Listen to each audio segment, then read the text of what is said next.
Good morning. The policy of the United States is a Korean peninsula free of all nuclear weapons. This morning we moved a step closer to that goal when North Korean officials submitted a declaration of their nuclear programs to the Chinese government as part of the six-party talks. The United States has no illusions about the regime in Pyongyang.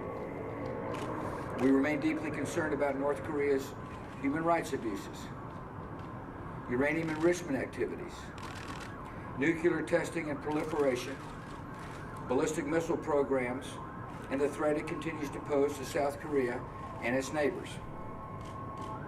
Yet we welcome today's development as one step in the multi-step process laid out by the six-party talks between North Korea, China, Japan, Russia, South Korea, and the United States.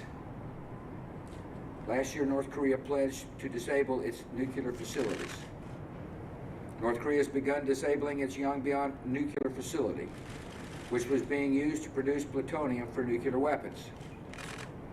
This work is being overseen by officials from the United States and the IAEA.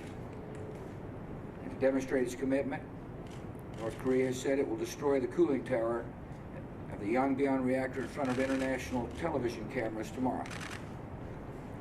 Last year, North Korea also pledged to declare its nuclear activity. With today's declaration, North Korea has begun describing its plutonium-related activities. It's also provided other documents related to its nuclear programs going back to 1986. It has promised access to the reactor core and waste facilities at Yongbyon, as well as personnel related to its nuclear program. All this information will be essential to verifying that North Korea is ending its nuclear programs and activities. The six-party talks are based on a principle of action for action. So in keeping with the existing six-party agreements, the United States is responding to North Korea's actions with two actions of our own.